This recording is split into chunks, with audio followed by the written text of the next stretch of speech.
Welcome to the Golden Age of Cardboard podcast, where we remember a time when stacks of cards were held together with rubber bands and Mickey Mantles were put in bike spokes. We hope you will enjoy and reminisce as you come along with us as we tell stories about the baseball cards from the Golden Age of Baseball. We will examine the state of the vintage baseball card market and talk to some of the greatest collectors in the hobby. You won't be hearing us talk about any chrome or shiny cards here. Now, to take you on this retrospective journey, here's your host, direct from the shallow end of the gene pool, my son, Mike Moynihan. Yo and hello everybody, Mike here.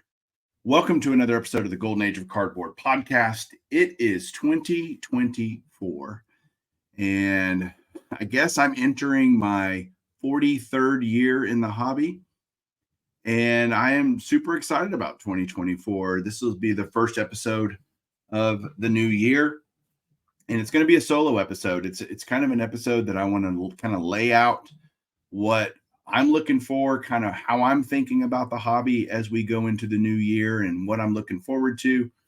And yeah, that'll just be fun.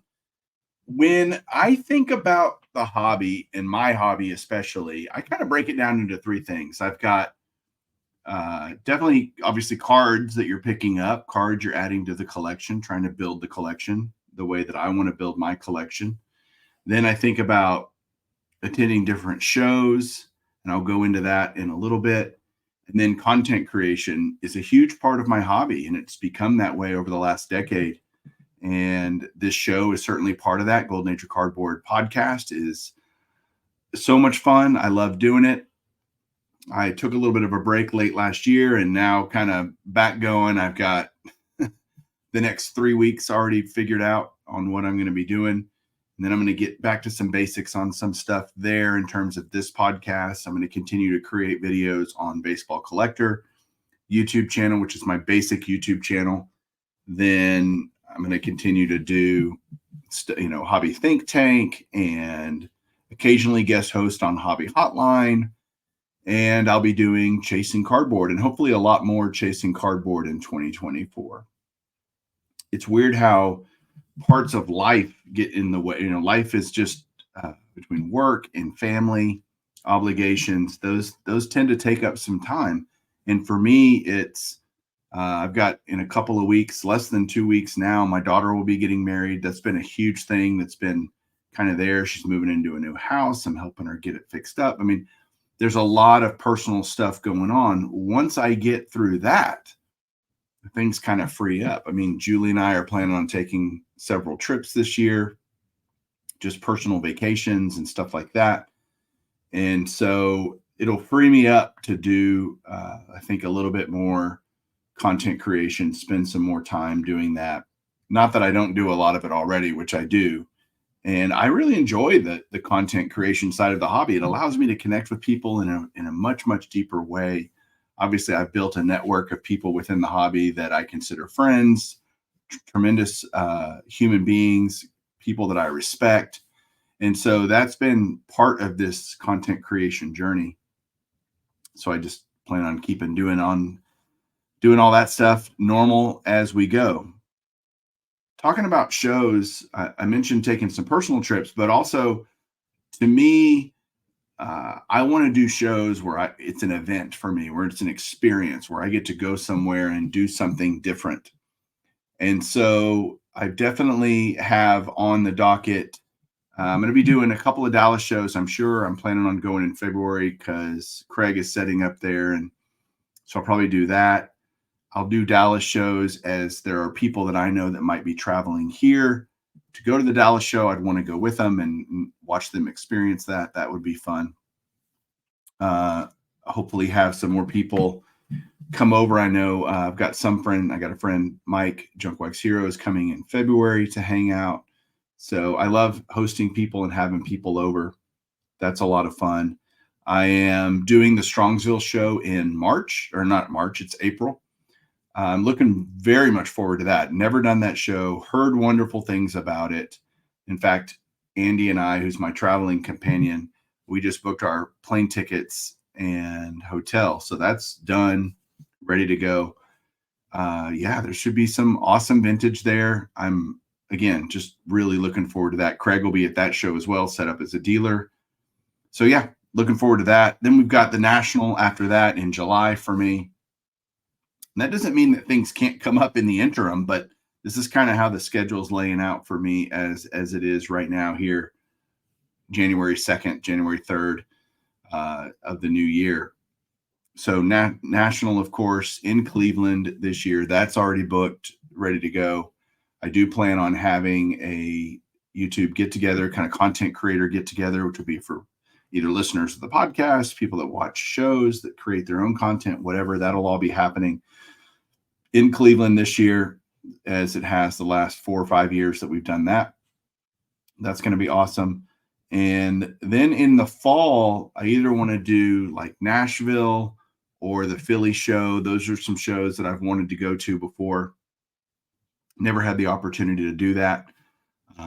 But I'll certainly have videos coming up about the National, multiple videos as we get closer to that. Hoping to have interviews with some key guys for the National, and that'll be a blast. So yeah, doing those types of destination places is high on my list of ways to experience shows, which is one of my funnest isn't a word, most fun things to do in the hobby period is attend shows, because it's just such a unique and yet similar experience no matter where you go. So looking forward to that. The main crux of this video today, this will probably be a relatively short video, is to outline kind of some target goals for my collection. Because at the heart of all of this, traveling, doing content creation, it's about the cards. At the end of the day, it's really about building the best collection for Mike Moynihan. It's building the best collection that I want to enjoy, that I want to have. And to that end, I am always working on projects. I've got so many in the works, and that's a good thing. It allows me to zig and zag all the time and be changing how I'm thinking about things. But that also doesn't mean that I shouldn't be focused to some degree and make sure that I have cards that I'm like, oh, I'd really like to add this one. And I've done that over the years just to give me something to focus on. And again, with so many projects, I was looking at my list before I got on here just to take some notes. And I kind of keep this master want list of cards that I want, cards and or autographs of players' cards that I want. And that list currently sits at 514 cards. And there's a couple that I'll never get. There's a Lajoie Gaudy. There's a Honus Wagner T206. You know, there's just some cards on there that are completely out of the realm of possibility. But they're still on there, maybe as if I win the lottery or something. But there's, of those 514 cards, I can get 500 of them pretty easy, you know, with a lot of money and a lot of time. It only takes money. It's just money. But that's not a lot when I think about it compared to what I have. I'm kind of getting some holes filled, some boxes checked, and that's a good thing.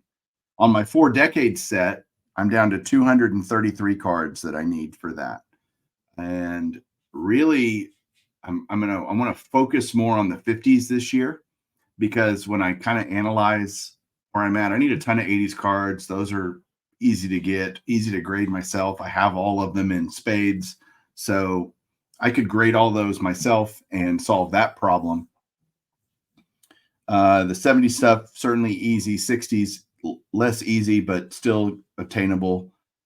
Where I have the biggest gap is really 1950 Bowman. I'm only 37% complete with getting all the Hall of Famers for that set. And then 52 Tops, which of course there are some super heavy hitter cards in 52 Tops. Mantle, Campanella, Wilhelm, Eddie Matthews, and of course Mickey Mantle. All of those are very expensive cards. And so, but I'm only 46% complete with 52 Tops, all the Hall of Famers. So there's some lower hanging fruit there that can be gotten relatively cheaply. And so fill in some of those holes and kind of narrowing it down is a goal for this year. I only need 61 Hall of Famers total to finish the 50s. The 50s, ironically, I have the most complete sets, and it's mainly because they're the fewest number of cards in each set that have Hall of Famers. So they've been, readily available. And so just continuing to work on finding 5-star autographs that I want. Then there's always player era Hall of Famers autographs, trying to get some more Hall of Fame rookie autographs in the collection. Never a bad thing. There's some guys I'm targeting: Frank Robinson, Brooks Robinson, just some things that are, again, gettable, not necessarily cheap, but gettable. Tons of cards that I want that are pretty cheap. So that's always good to have a mixture of cheap and expensive. If I was only going to buy 3 cards this year, I might be a little depressed, but that's not going to happen. So focusing on the 50s is certainly a priority for me. And again, being an opportunistic collector, I think that's something that we could all probably strive to be a little bit better and more opportunistic. You never know what you're going to find at a show or on eBay when you're searching, or whatever rabbit holes I go down all the time. And no doubt I'll buy plenty of cards that aren't on any list that I just think are cool and want to own. So that's always something that kind of hits me whenever I attend different shows or my friends show me cards and it makes me like them. And I'm like, yeah, I want to get some of those. But here is a list of the kind of, as I went through my 514 cards that are on this master want list for Mike, I picked out 10 that I thought, hey, I could get these 10 this year, and that would be a pretty amazing year. Knowing that I'll never get all of them, I wish I could say that I have the hobby budget to do all of that, but who knows? So I'm going to start with the newest card and work backwards on these top 10. All of these cards will probably be familiar to you. I'll describe them a little bit and where it fits in my collection and why I want to get it. The first one is the most modern card of all of them. Again, this doesn't include like Diamond Kings autographs that I'm always looking for. And like I said earlier, 5 stars. But 1997 Ultra David Ortiz. That's a card that should be easy to get.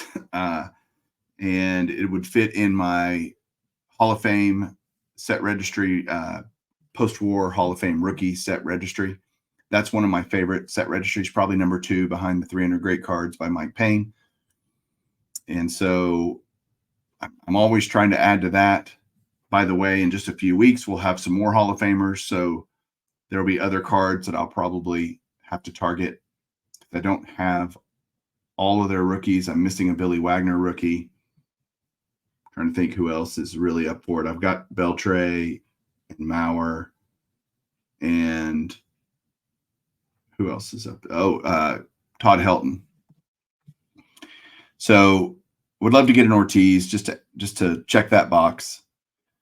There are, in all the autograph sets that I do, all the autograph projects that I have, there's a few cards that kind of stand out. And one of them that I put on this list is the 84 Donruss Grand Champions Ted Williams. Recently, I picked up the Hank Aaron from that set.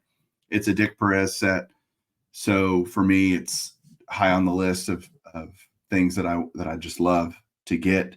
And the Ted Williams is gettable signed. I only need the Williams and the Mantle. And I think for 2024, let's go for the Williams, and then in the future, go for the Mantle. The next card is interesting because it's a football card, actually. I really want a 72 top Roger Staubach in a PSA slab. Probably a mid-grade would be fine. Roger Staubach was one of those heroes of my mom as a Cowboys fan. All growing up, I was totally indoctrinated as a huge Cowboys fan. And so Roger Staubach he's a hero here. And I would love to own his rookie card. And it's an attainable rookie card. They're out there. They're all over the place. So trying to get one of those would be great. Next up, going kind of backwards, 58. The Topps Warren Spawn is one of those weird cards that's eluded me for a long time. I actually have one signed, but I don't have one regular. So that's kind of a card I've targeted. Again, some of these are expensive, some of them aren't. And that's kind of the point. I think for me, having a goal sheet of cards that are obtainable and kind of, okay, I want to make progress. I don't want to have things that are just like lofty goals that are unobtainable. That's kind of seems pointless to me. I want to have high but achievable goals, as they say. So that's up there. Another relatively cheap card, 51 Bowman Phil Rizzuto. That's just, I have the 50 Bowman. I got that this past year at the National, and the 51, same pose in the 51 Bowman. I just love that card. You know, Phil Rizzuto leaping up in the air to make a catch at shortstop. Just a cool card. I need a bunch of 51 Bowmans. That's just the one that stuck out to me. The 49 Bowman Gil Hodges. That's another post-war rookie that just I would really like to add. It's probably the cheapest of the vintage post-war rookies, and kind of one of those I wish I would have gotten it years ago before he was in the Hall of Fame in anticipation, but never did. So now it's time to go after a Gil Hodges 49 Bowman. Next up, 39 Play Ball Joe DiMaggio. Now we're getting into all these other ones are certainly comma cards and multiple comma cards, but the 39 Play Ball Joe DiMaggio. I love that. I would love the Ted Williams someday too. The Joe DiMaggio is just cheaper, and so that's just one of those great cards, all-time great cards that I would just love to add to the collection, and is obtainable. Next up, 34 Gowdy Lou Gehrig, and the yellow one in particular. I've already got the green 34 Gowdy Gehrig. I've got one of the 33 Gowdies. I'd love the other one, but it's the same picture, so it's not as high on my list of cards that I'm really going after. But the 34 yellow is definitely one of those. It's a great picture. When you find the right one, it's gorgeous. That yellow background really pops, and it's a great Gehrig card. I love his smile on it, all those things. So it's definitely a card I would love to add this year. Next up, another card that I, again, go back and wish I would have bought. The last two for sure are cards I wish I would have bought back in the day, but the 34 Gowdy Hank Greenberg rookie is one of those cards that I would love to add. I think Hank Greenberg's criminally underrated in the hobby, just for how great he was as a player. And so to pick up his rookie card, 34 Gowdy, would be great. That might be one of the national pickups or something like that. It's funny when I have these cards I'm targeting, and I'll keep this list all year and kind of reference it, but I don't care where I get it. It's not like I have to get this one at the National. I have to get this one in Strongsville. It's, again, being opportunistic. Whenever the opportunity presents itself, be ready to go and pick up the cards that you want. And then last, 1933 DeLong Lou Gehrig. I've had multiple opportunities in 2023 to buy that card, and I haven't pulled the trigger. So I'm kind of ready to get that one done. It's a Grail card for me, and would be kind of the highlight of my Lou Gehrig super collection if I have one. Being that he's my favorite player, that's just such a unique card, such a cool card, relatively rare card. And so, you know, I've seen him on auctions and gotten outbid, and just it slipped through my fingers enough times where I'm ready just to finally get one. And that doesn't mean overpay. That doesn't mean do something silly, but it does mean make that a focus and prioritize that, you know. So again, short episode, but I wanted to just lay out my thoughts on 2024. I think the hobby's in a really good place. I think that with Fanatics still taking over the world, in progress of that is continuing to happen, that doesn't really affect me. As a vintage collector primarily, I don't really care. I definitely follow along what's going on and love keeping up with the current hobby, but at the same time, it doesn't move the needle for me a lot. And so I don't spend a lot of time grinding my gears about what Fanatics is doing or not doing. I pay a lot more attention to the secondary market. I think 2024 is going to be a great opportunity for collectors to add some of those cards that they may have felt like that they missed out on during the COVID crazy. I think that's softening, and so that's a good thing for collectors that want to buy. And yeah, it's I think the hobby ecosystem, I've talked about this in a few other videos. The hobby ecosystem is in a great place.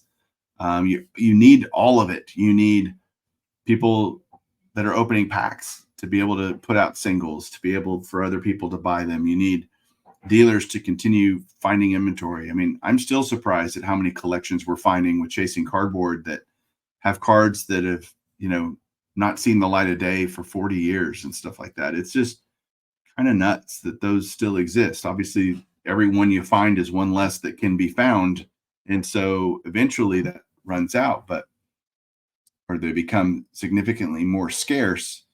There's tons of cards. And that's the great thing about this hobby is if you want a card bad enough, you can find it. That as long as it's, not a one of one or super crazy rare, stuff is out there, and they're finding more of it, which is great. We're finding piles of old vintage and sending them in to get graded at SGC or PSA or wherever. And it just creates a healthy market where there's buyers that want cards and sellers that want to sell cards. And that's the ecosystem that I think will just continue to move on down the railroad track. It's not going anywhere. And those who think the hobby's dying or that it's over or whatever, I just think that's wrong. There's no indication that's true. Will Fanatics ruin the hobby? They might make modern collectors pissed off for a lot of things, but they're not going to affect how I hobby really at all. So I'm kind of looking forward to what they will bring in terms of excitement about the hobby. And I want people to come in the hobby, and I want people to come in the hobby for the right reasons. I want people to stay in the hobby for the right reasons because they love it, and it's not all about the money. But I can't make somebody feel that way. They have to get there on their own. So that is it for me. So excited to be with you guys for another year of Golden Age of Cardboard. Hopefully you'll follow along the journey this year. And thank you guys so much for listening. Thanks for watching. We'll talk to you soon. Keep collecting.